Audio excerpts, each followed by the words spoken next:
৬৭টা জেলায় যে দেশের বিভিন্ন জেলার যারা সুশীল সমাজের আছেন, শিক্ষক প্রতিনিধি আছেন, ছাত্র প্রতিনিধি আছেন, যারা ধর্মীয় নেতা আছে, সকলকে গণভোটটা কেন হচ্ছে, গণভোটের অন্তর্ভুক্ত বিষয়গুলো কি, এটা বুঝিয়ে দিয়ে এসছি।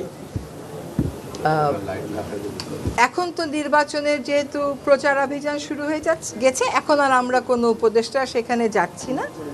আমাদের কিছু মেটেরিয়াল আছে গণভোটের সপক্ষে, সেটাই আমরা বিলি করে বেড়াচ্ছি। কিন্তু জেলা প্রশাসকেরা কোথায় প্রচার করছেন না। জেলা প্রশাসকেরা প্রচার করবেন হচ্ছে যে 12 তারিখে সাধারণ ভোটের পাশাপাশি একটা গণভোট হবে এবং সাধারণ ভোটের পাশাপাশি জনগণ যেন গণভোটে যেতে পারে সে আহ্বানটা জানানো হবে। এর বেশি তো আর তাদের কিছু করারও কথা না। প্রথম কথা হচ্ছে নির্বাচনের পরিবেশ তো উত্তেজনাপূর্ণই হবে। একদল আরেক দলকে হারাবার চেষ্টা করবে, একদল জিতবার চেষ্টা করবে। সে যেই দল জিতবার চেষ্টা করবে সে তার প্রতিপক্ষকে ঘায়েল করার জন্য কথা বলবে, প্রতিপক্ষ আরেকজনকে ঘায়েল করাবার জন্য কথা বলবে। তো খুব স্বাভাবিক কথা। কোনো জায়গায় হয়তো ভব্যতা সভ্যতার সীমাটা রাখা হচ্ছে না, সেই জন্য সকল দলকেই দায়িত্বশীল আচরণ করতে হবে। যদি কোনোটা আইন শৃঙ্খলার পর্যায়ে পৌঁছে যায় তখন সেটা সরকারের দায়িত্ব। তার আগ পর্যন্ত কে কার জনসভায় কি বললো না বললো তো সেটা সরকারের দায়িত্ব না। আরেকটা কথা হচ্ছে নির্বাচন সম্পূর্ণ একটি দেশের অভ্যন্তরীণ বিষয়। সেইখানে অন্য দেশ বিশ্লেষণ করতে পারে কিন্তু মতামত তো দেওয়ার সুযোগ রাখে না।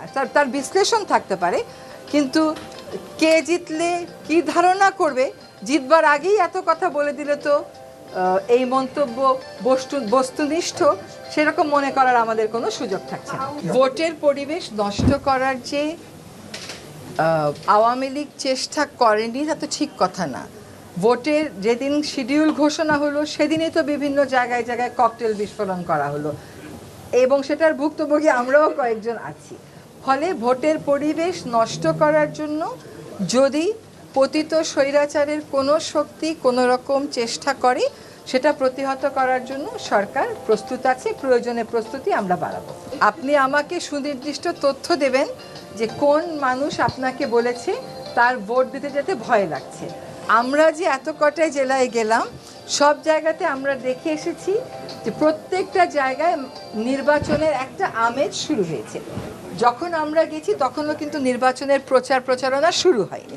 তো প্রচারণা শুরু হওয়ার সাথে সাথে উত্তেজনাও বাড়বে, আগ্রহও বাড়বে, আনন্দও বাড়বে। এটা সবসময়ই বাংলাদেশে হয়ে থাকে। আমি কোনো জায়গাতে কোনো মানুষ আমাকে বলেনি যে আপা ভোট দিতে কেমন করে যাব, আমার ভয় লাগছে। আপনাকে যদি কেউ এটা বলে থাকে আমাদেরকে জানাবেন, তার ভয় দূর করার দায়িত্ব অবশ্যই আমাদের। তবে একই সাথে এটা বলে রাখি যে এই যে এর আগে যে প্রশ্নটা করলেন, এই যে ভয়ের একটা আবহ তৈরি করা, নানান প্রচারণা, সামাজিক যোগাযোগ মাধ্যমে নানান কিছু বক্তব্য, ভিত্তিহীন বক্তব্য দিয়ে একটা ভয়ের আবহ তৈরি করার চেষ্টা করা হচ্ছে। এই জন্যই বলা হচ্ছে যে পতিত স্বৈরাচার যদি নির্বাচনের পরিবেশকে বিঘ্ন করার জন্য কোনো কাজ করে আমরা সেটার বিরুদ্ধে ব্যবস্থা গ্রহণ করব।